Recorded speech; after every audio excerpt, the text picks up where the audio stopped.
नमस्कार, मैं हूं पंकज भार्गव। आज एक ऐसी खबर आई जिससे मोदी विरोधी थोड़े परेशान तो जरूर हुए होंगे। खबर यह है कि सोशल नेटवर्किंग साइट ट्विटर पर मोदी को फॉलो करने वालों की संख्या 6 करोड़ का आंकड़ा पार कर गई। हो सकता है कि कई लोगों को यह लगे कि इसमें कौन सी बड़ी बात है, तो हम आपको बता दें कि इस वक्त ट्विटर पर पूर्व अमेरिकी राष्ट्रपति बराक ओबामा और मौजूदा राष्ट्रपति डोनाल्ड ट्रंप के बाद अगर किसी राजनेता को सबसे ज्यादा फॉलो किया जाता है तो वो है प्रधानमंत्री नरेंद्र मोदी। मोदी के पिछले 24 घंटों से लेकर उनके पिछले 120 दिनों के दौरान सोशल मीडिया पर क्या क्या हुआ, मोदी के नाम से क्या क्या चीजें सर्च की गई, आज हमने इसकी पूरी डिटेल निकाली है। इससे आपको यह पता चलेगा कि मोदी ने कैसे सोशल मीडिया की मदद से अपने राजनीतिक विरोधियों को भी जवाब दिया और चीन जैसे दुश्मनों को भी सबक सिखाया।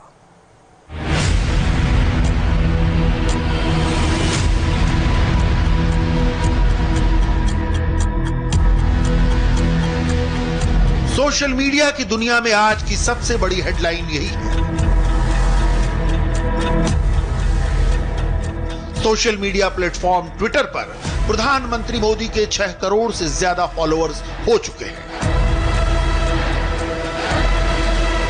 और हर बीतते सेकंड के साथ यह संख्या तेजी से बढ़ती जा रही है।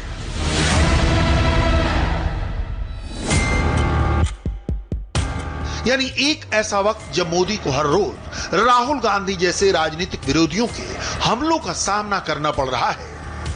चीन के मुद्दे पर भारत सरकार पर लग रहे कायराना कार्रवाई के आरोपों को झेलना पड़ रहा है।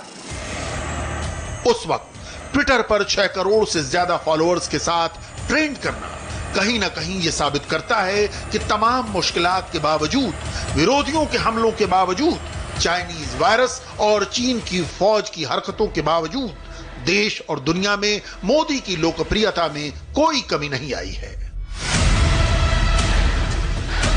और सब मोदी के बारे में जानना चाहते हैं, मोदी आगे क्या करने वाले हैं।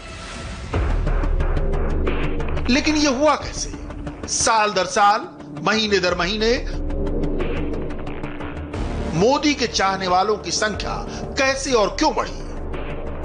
मोदी के लिए पिछले 120 दिन मुश्किलों से भरे रहे हैं। कोरोना वायरस और लद्दाख में चाइनीज गुस्ताखी ने उनके सामने कई चुनौतियां पेश की हैं। लेकिन इस दौरान सोशल मीडिया प्लेटफॉर्म्स पर मोदी की टाइमलाइन क्या रही?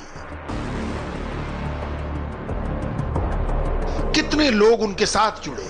कितनों ने लद्दाख, गलवान वैली, चीन और कोरोना वायरस पर मोदी का साथ देने के लिए फॉलो का बटन दबाया?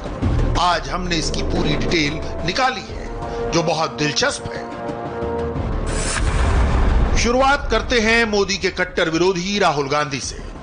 ट्विटर पर मोदी के 6 करोड़ फॉलोअर्स की तुलना में राहुल गांधी बहुत पीछे हैं। उन्हें फॉलो करने वालों की संख्या सिर्फ 1 करोड़ 52 लाख है और राहुल को मोदी के फॉलोअर्स की संख्या तक पहुंचने में अभी काफी वक्त लगेगा। ऐसा क्यों है? आज हम इसके पीछे की वजह भी आपको बताएंगे। लेकिन पहले जरा ये देखिए, फॉलोअर्स की संख्या के लिहाज से सिर्फ 12 साल में मोदी ने कितनी तेज रफ्तार पकड़ी है। ट्विटर पर मोदी का डेब्यू जनवरी 2009 में हुआ। नवंबर 2014 तक मोदी को 80 लाख लोग फॉलो करते थे। फरवरी 2015 में यह संख्या 1 करोड़ हो गई। नवंबर 2015 में 1 करोड़ 60 लाख, मई 2016 में 2 करोड़, फरवरी 2018 में 4 करोड़, सितंबर 2019 में 5 करोड़ और 19 जुलाई 2020 आते आते यह संख्या 6 करोड़ को पार कर गई। अगर आप कन्वर्जन रेट देखेंगे तो 4 करोड़ फॉलोअर्स से 6 करोड़ तक पहुंचने में मोदी को सिर्फ 2 साल का वक्त लगा। मोदी के विरोधी अक्सर ये आरोप लगाते हैं कि प्रधानमंत्री सोशल मीडिया वाले पीएम हैं और जमीन पर लोगों से उनका कोई कनेक्ट नहीं। लेकिन वास्तविकता यह है कि कोई नरेंद्र मोदी से इत्तेफाक न भी रखे तो भी सारे इस बात पर एक राय होंगे कि सोशल मीडिया का इस्तेमाल कब और कैसे करना है यह मोदी से बेहतर कोई नेता नहीं जानता।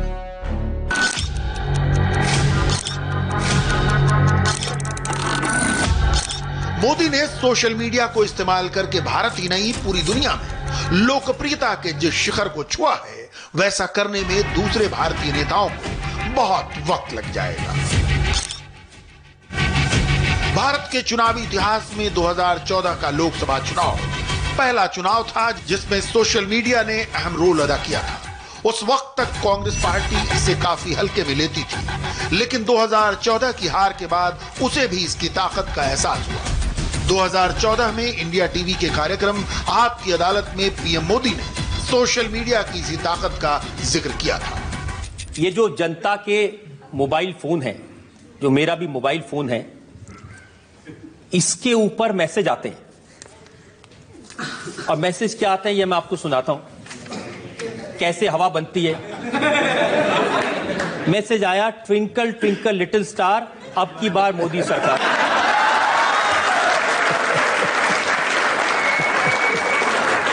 मैसेज आया, राहुल गांधी ने खाई चॉकलेट बार, अब की बार मोदी सरकार।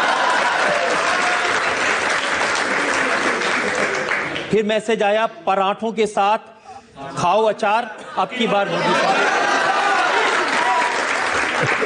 और फिर किसने कहा, दिल का भंवर करे पुकार, अब की बार मोदी सरकार। और फिर पॉलिटिकल भेजा किसी ने, सोनिया जी ने मनमोहन जी से कहा, अब तो अपना मौन तोड़ दो सरदार।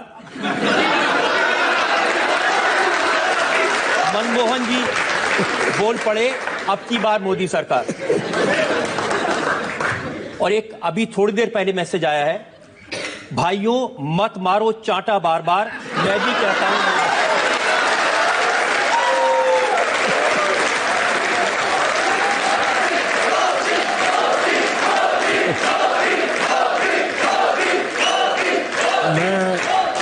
मैं देश की ये जो देश की क्रिएटिव जनरेशन है उनका अभिनंदन करता हूं। और मैं मानता हूं कि अगर ये सोशल मीडिया न होता तो देश की क्रिएटिविटी का, देश की आवाज का पता ही नहीं चलता। जनवरी 2009 में गुजरात के मुख्यमंत्री के बतौर ट्विटर पर आए मोदी आज की तारीख में सबसे ज्यादा फॉलोअर्स वाले भारतीय राजनेता हैं। ट्विटर पर दुनिया में सबसे ज्यादा फॉलो किए जाने वाले नेताओं की लिस्ट में मोदी का नाम शुमार है। वो केवल पूर्व अमेरिकी राष्ट्रपति बराक ओबामा जिनके 12 करोड़ फॉलोअर्स हैं और मौजूदा राष्ट्रपति डोनाल्ड ट्रंप जिनके 8 करोड़ 37 लाख फॉलोअर्स हैं, उन्हीं से पीछे हैं।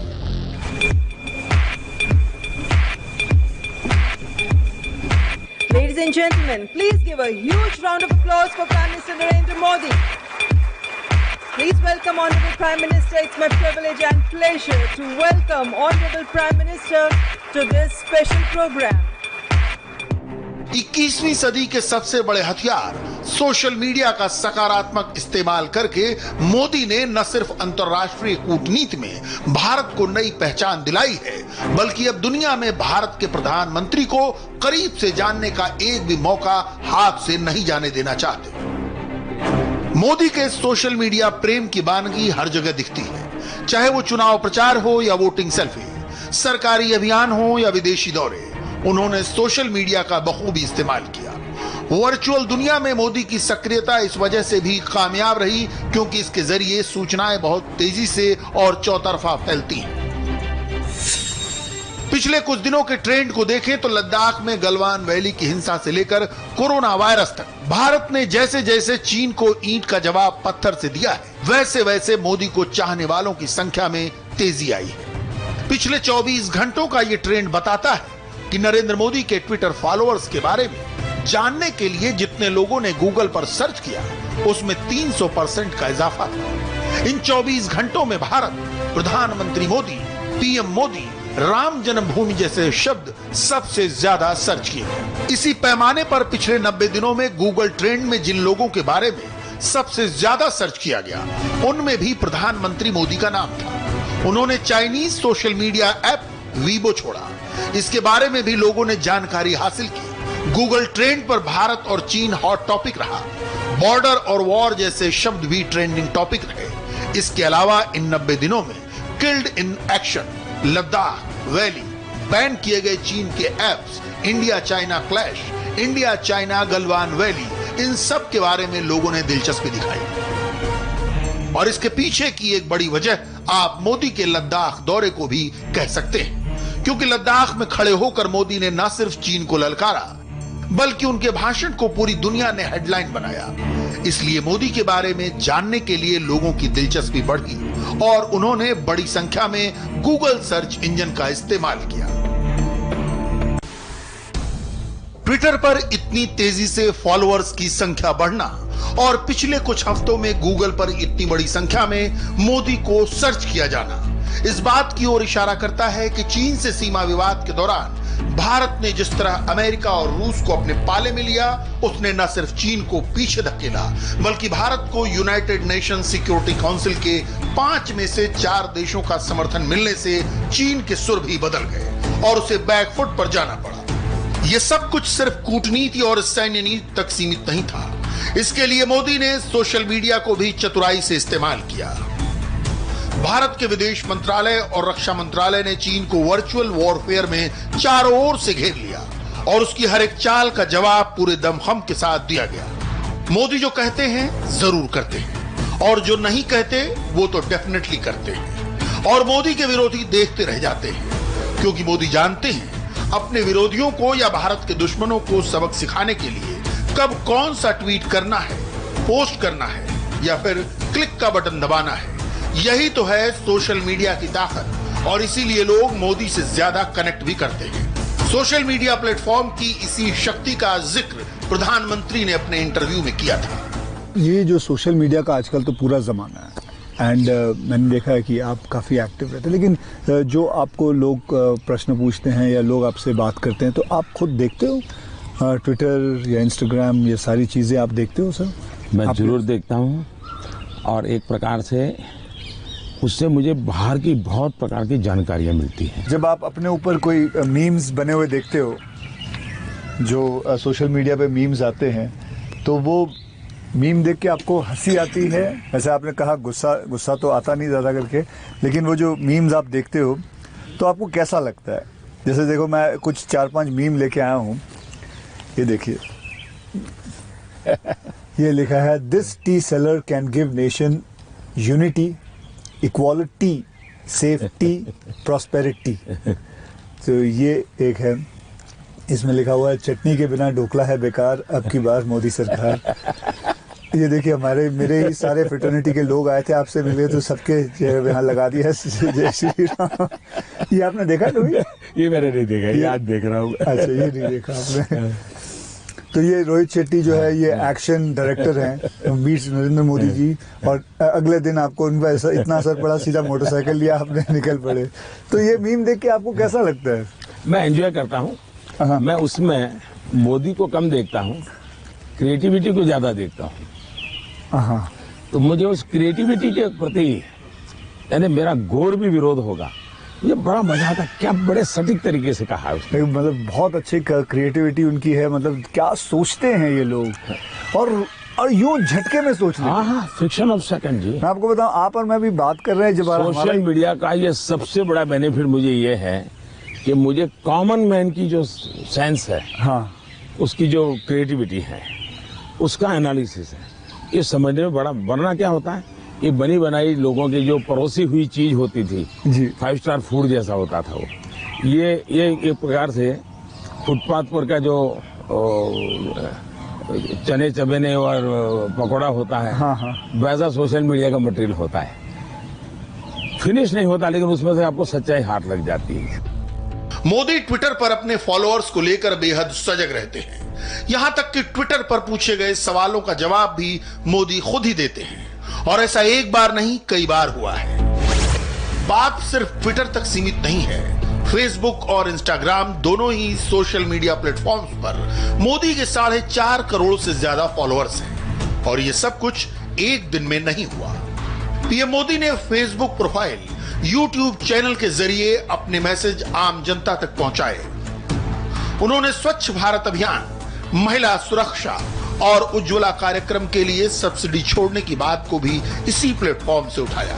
इतना ही नहीं, पीएम मोदी ने लोगों को कोरोना वायरस बीमारी के प्रसार को रोकने के लिए सरकार द्वारा उठाए जा रहे कदमों की जानकारी देने के लिए भी ट्विटर का बेहतर तरीके से इस्तेमाल किया।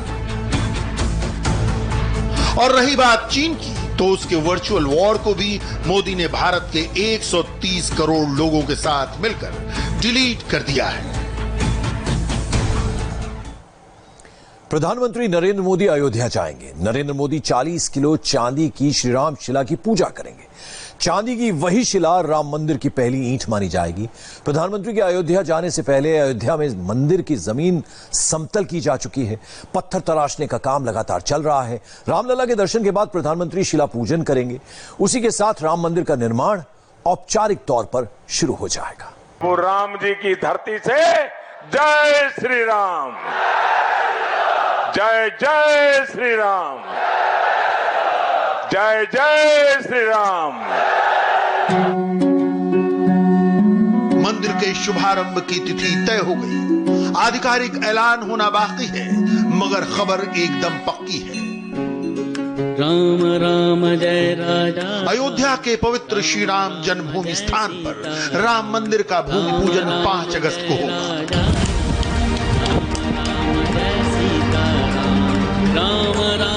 इस शुभ मुहूर्त पर राम मंदिर की पहली ईंट स्वयं प्रधानमंत्री नरेंद्र मोदी रखेंगे।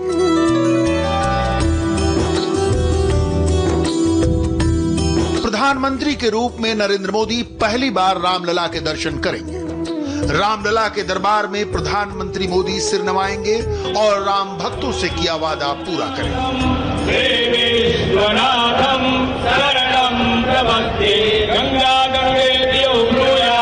भगवान राम जी जहां सच के सिवाय कुछ बोला नहीं जाता है, प्राण जाए और वचन न जाए।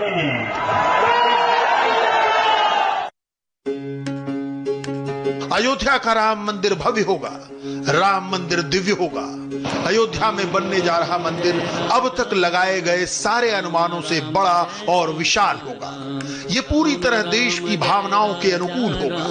राम राम जय सीता। इसमें प्रधानमंत्री की श्रद्धा शामिल होगी। जय राजा राम, राम राम जय सीता। ये विषय करोड़ों देशवासियों की तरह ही मेरे हृदय के भी करीब है और इस पर बात करना मैं अपना बहुत बड़ा सौभाग्य समझता हूं। ये विषय श्री राम जन्मभूमि से जुड़ा हुआ है।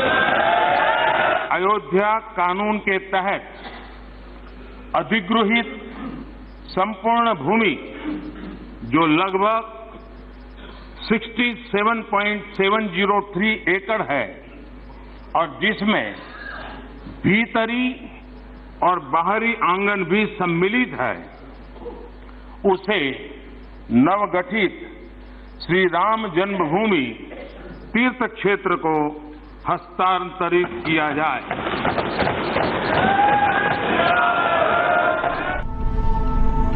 राम मंदिर शुभारंभ तिथि का मुहूर्त पंचांग की गणना और ग्रह नक्षत्रों का योग मिलाकर निकाला गया है। राम जन्मभूमि तीर्थ क्षेत्र ट्रस्ट ने प्रधानमंत्री को भूमि पूजन की 2 तारीखें दी थी। पहली तारीख 3 अगस्त थी और दूसरी 5 अगस्त। दोनों तारीखों के साथ पंचांग की गणना भी बताई गई थी। प्रधानमंत्री कार्यालय ने 5 अगस्त के मुहूर्त को मान लिया है और भूमि पूजन कार्यक्रम में शामिल होने के लिए प्रधानमंत्री को मिला न्योता भी मंजूर कर लिया है।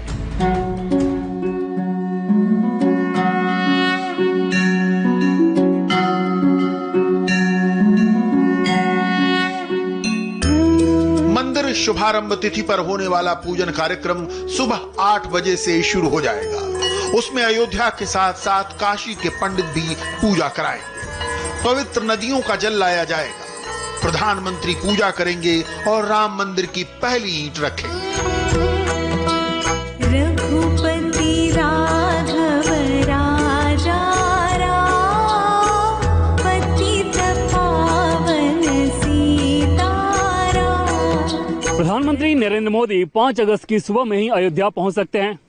अपने व्यस्त शेड्यूल में से पीएम मोदी अयोध्या के लिए कम से कम 2 घंटे का समय निकालेंगे। वहां पर भूमि पूजन के साथ साथ पीएम मोदी राम जन्मभूमि तीर्थ क्षेत्र ट्रस्ट और निर्माण समिति के सदस्यों से मिलेंगे। आगे के प्लान पर चर्चा होगी और आवश्यक निर्देश देंगे। क्योंकि कोरोना का दौर चल रहा है, इसलिए सोशल डिस्टेंसिंग और तमाम नॉर्म्स का पालन करते हुए 200 लोगों से ज्यादा लोगों को वहां इकट्ठा नहीं किया जाएगा। मोदी के विरोधी अक्सर ये बात उठाते हैं कि मोदी कभी अयोध्या क्यों नहीं जाते, मोदी रामलला के दर्शन क्यों नहीं करते। इसे लेकर वो कभी व्यंग्य करते हैं, कभी फिक्रे कसते हैं। हकीकत यह भी है कि राम मंदिर आंदोलन में अहम भूमिका निभाने के बाद मोदी रामलला के दर्शन करने नहीं गए। मई 2019 में अयोध्या जाकर भी उन्होंने रामलला के दर्शन नहीं किए। अयोध्या का राम मंदिर हमेशा मोदी के दिल के करीब है। प्रधानमंत्री बनने के बाद उन्होंने मंदिर मुद्दा सुलझाने और इसका मुकदमा जल्द से जल्द निपटाने की पहल की, लेकिन मई 2019 में अयोध्या का मामला सुप्रीम कोर्ट में था। नरेंद्र मोदी प्रधानमंत्री के संवैधानिक पद पर थे। उन्होंने संविधान का सम्मान किया और रामलला को दूर से ही प्रणाम किया।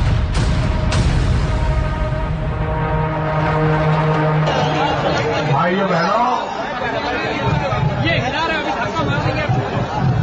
ये मेरा सौभाग्य है कि प्रभु राम जी की पावन धरती पर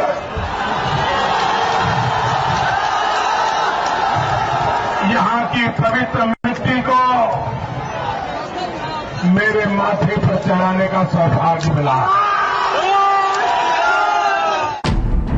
मोदी के विरोधी चाहे जो कहें, प्रधानमंत्री मोदी ने कभी भी राम मंदिर को चुनावी मुद्दा नहीं बनाया। राम मंदिर पर मोदी ने कभी वोट नहीं मांगे। नरेंद्र मोदी ने रामलला के लिए भव्य मंदिर का वादा किया था।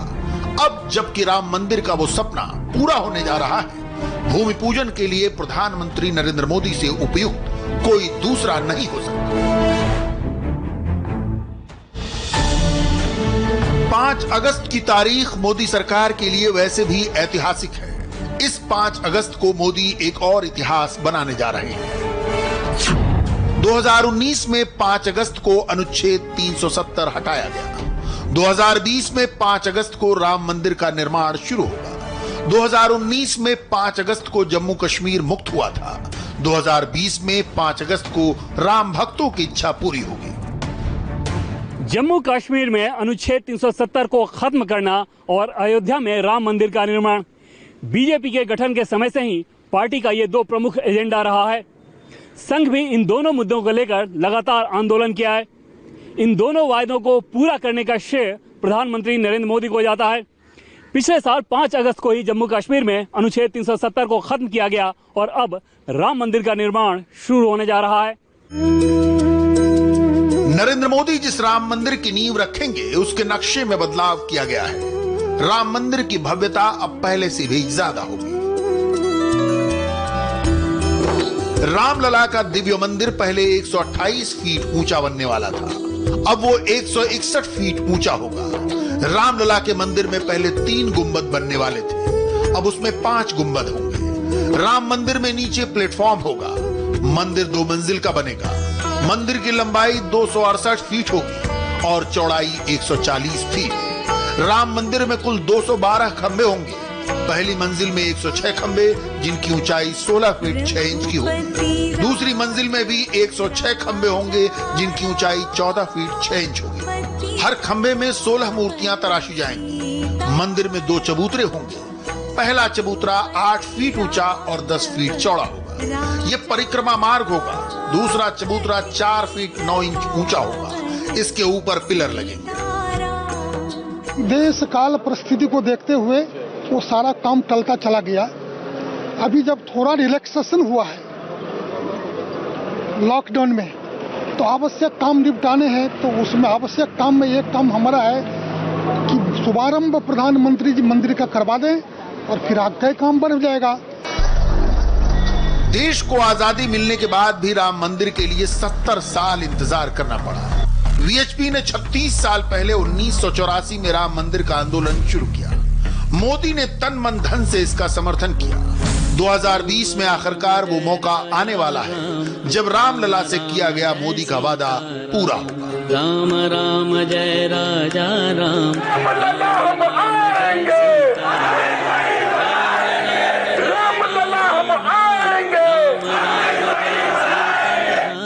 राम राम जय राजा राम, राम राम जय सीता राम। और इस बीच सुशांत सिंह राजपूत सुसाइड केस में नया ट्विस्ट एंड टर्न आया है। प्रोड्यूसर डायरेक्टर आदित्य चोपड़ा से पूछताछ के बाद मुंबई पुलिस की क्राइम ब्रांच की इन्वेस्टिगेशन और उलझ गई है। आदित्य चोपड़ा से पुलिस ने क्या पूछा और इसका उन्होंने क्या जवाब दिया, इसकी पूरी डिटेल इंडिया टीवी के पास है। इस रिपोर्ट से समझिए कि आदित्य चोपड़ा के बयान से सुशांत की मिस्ट्री और कितनी उलझ गई है।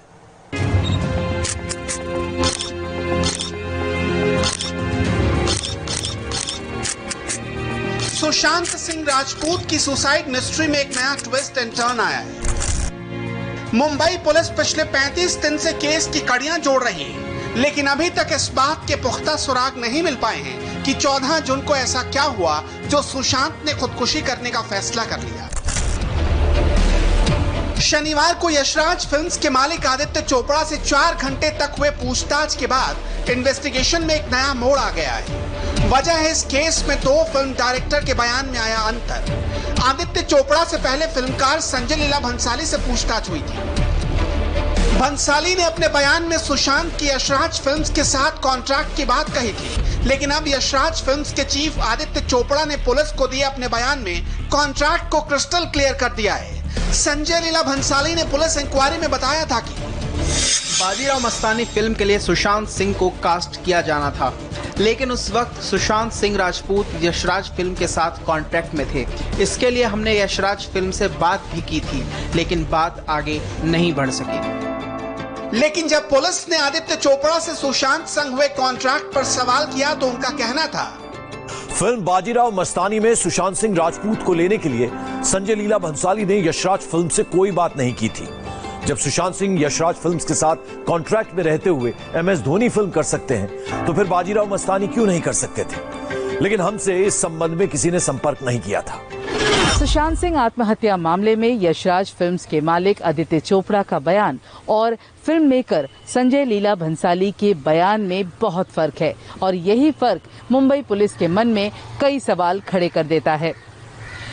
आदित्य चोपड़ा का कहना है कि संजय लीला भंसाली जब रामलीला बना रहे थे तब उन्होंने ऑलरेडी अप्रैल के महीने में रणवीर सिंह को साइन कर लिया था और सुशांत सिंह राजपूत उनके यशराज के कॉन्ट्रैक्ट में थे ही नहीं। सुशांत सिंह राजपूत का कॉन्ट्रैक्ट 2013 नवंबर में शुरू हुआ था और तब तक रणवीर सिंह ऑलरेडी रामलीला के लिए साइन हो चुके थे। सुशांत सिंह राजपूत की सुसाइड इन्वेस्टिगेशन की सबसे अहम कड़ी है आदित्य चोपड़ा। यशराज फिल्म्स का सुशांत सिंह राजपूत के फिल्मी करियर में बहुत ही करीब कनेक्शन रहा है। आदित्य चोपड़ा को सुशांत सुसाइड के रहस्य से पर्दा उठाने के लिए पुलिस ने बुलाया था। पुलिस संजय लीला भंसाली के बयान में यशराज के साथ सुशांत के कॉन्ट्रैक्ट की पहेली सुलझाना चाह रही थी, क्योंकि सवाल उठ रहे थे कि यशराज के साथ 3 फिल्म के कॉन्ट्रैक्ट की वजह से ही भंसाली की 3 फिल्में नहीं कर पाए थे सुशांत, जो बॉक्स ऑफिस पर सुपरहिट थी। इसके बाद संजय लीला भंसाली मुंबई पुलिस की पूछताछ में बता चुके थे कि रामलीला, बाजीराव मस्तानी और पद्मावत फिल्म में हीरो वो पहले सुशांत सिंह राजपूत को बनाना चाहते थे।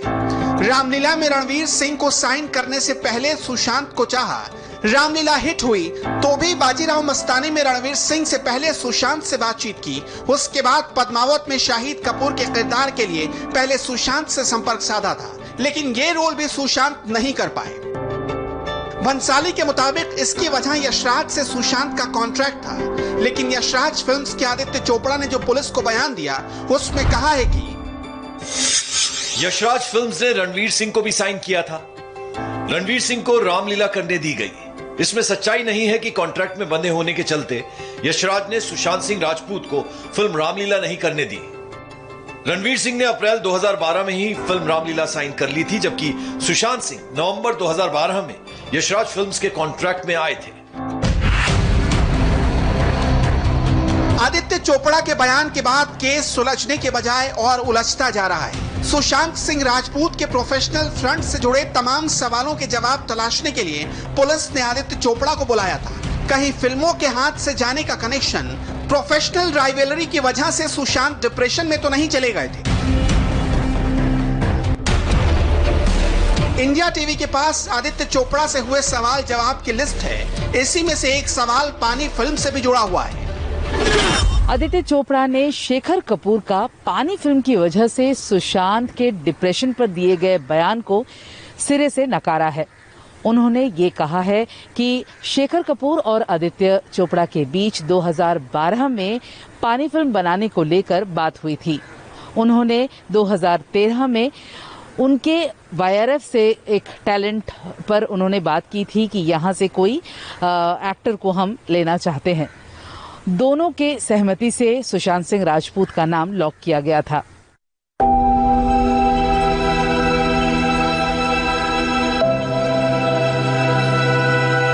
पानी शेखर कपूर की सबसे महत्वाकांक्षी फिल्म थी, जिसका ऐलान 2010 के कांस फिल्म फेस्टिवल में हुआ था। लेकिन इसमें सुशांत की एंट्री 2013 के बाद हुई थी, जब उन्होंने यशराज फिल्म्स का कॉन्ट्रैक्ट साइन किया था। शेखर कपूर के मुताबिक पानी फिल्म के कैरेक्टर के लिए सुशांत सिंह राजपूत ने करीब 1 साल तक तैयारी की थी। इसकी वजह से कई फिल्में छूटी, लेकिन पानी बनने से पहले ही बंद हो गई।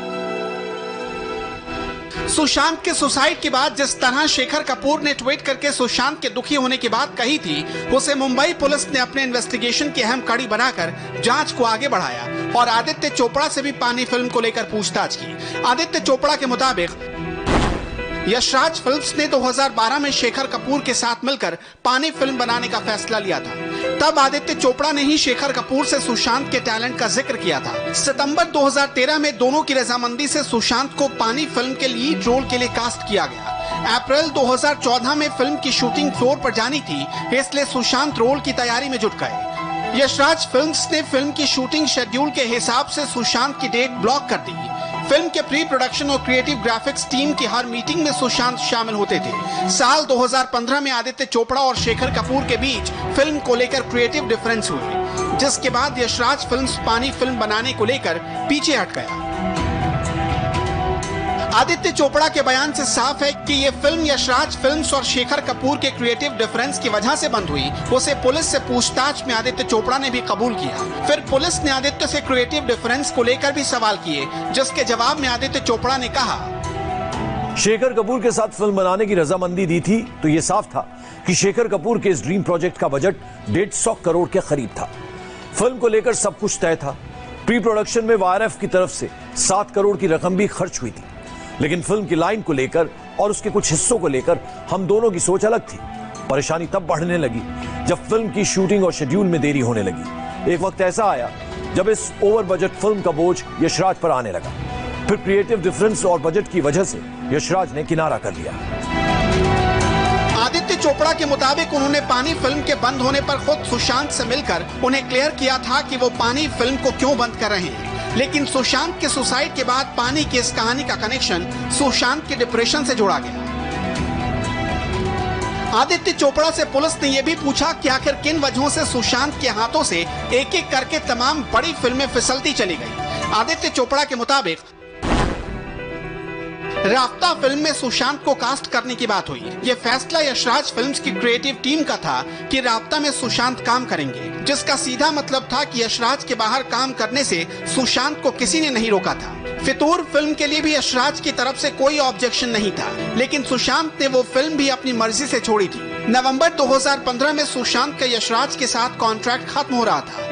यशराज की तरफ से सुशांत को कॉन्ट्रैक्ट रिन्यूअल का ऑफर भी दिया गया था, लेकिन सुशांत ही उस कॉन्ट्रैक्ट को बढ़ाना नहीं चाहते थे। पुलिस के मुताबिक आदित्य चोपड़ा और संजय लीला बंसाली के बयान में कई सारी असमानताएं हैं और इसीलिए अब पुलिस इन दोनों ही बयानों को क्रॉस चेक कर मामले के तह तक पहुंचने की कोशिश कर रही है। साफ है, आदित्य चोपड़ा इस बात से बिल्कुल इत्तेफाक नहीं रखते कि पानी फिल्म बंद होने की वजह से सुशांत सिंह राजपूत डिप्रेशन में चले गए थे। पुलिस 4 फ्रंट पर पैरेलल अपनी इन्वेस्टिगेशन को आगे बढ़ा रही है। Personal front, professional front, economical front और मेडिकल फ्रंट। हर फ्रंट से जुड़े लोगों से पूछताछ की गई। कुछ लोगों से अभी पूछताछ बाकी है, लेकिन इसी बीच सुशांत की गर्लफ्रेंड रही रिया चक्रवर्ती ने मुंबई के सांता क्रूज पुलिस स्टेशन में शिकायत की है कि सुशांत की मौत के बाद से ही उन्हें लगातार सोशल मीडिया पर प्रताड़ित किया जा रहा था। 3 दिन पहले रिया ने अपने इंस्टाग्राम अकाउंट पर एक स्क्रीनशॉट पोस्ट किया था। इस स्क्रीनशॉट में आप देख सकते हैं कि रिया को रेप और जान से मारने की धमकी दी गई थी। अब रिया की शिकायत दर्ज कराने के बाद सांता क्रूज पुलिस ने इन दोनों अकाउंट की पड़ताल शुरू कर दी है। पुलिस जो है जिस 2 इंस्टाग्राम अकाउंट से धमकी भरे मैसेजेस रिया चक्रवर्ती को आए थे, उसकी जांच पुलिस ने शुरू कर दी है। ये अकाउंट किसके हैं, ये जेन्युइन अकाउंट है या फिर किसी व्यक्ति ने फेक आईडी से ये अकाउंट तैयार किए, ऐसे तमाम तरह के पहलुओं की जांच फिलहाल मुंबई पुलिस कर रही है। पुलिस रिया की शिकायत को भी सुशांत सुसाइड केस से जोड़कर देख रही है। वहीं सुशांत सुसाइड की इन्वेस्टिगेशन के लिए फिल्मकारों को बुलाया जा रहा है, डॉक्टरों को बुलाया जा रहा है। पुलिस सुशांत के परिवार के सदस्यों, दोस्तों, नौकरों और रिया चक्रवर्ती से दोबारा पूछताछ कर सकती है, क्योंकि मामला फिल्म स्टार से जुड़ा है। इसलिए मुंबई पुलिस जांच में कोई चूक नहीं चाहती है। और महाराष्ट्र में कोरोना हर रोज नए रिकॉर्ड बना रहा है। आज कितना बढ़ा कोरोना का मीटर, पूरी डिटेल देखिए इस ब्रेक के बाद। लेकिन ब्रेक पे जाते जाते देखते हैं आज का इंटरेस्टिंग ओ माय गॉड।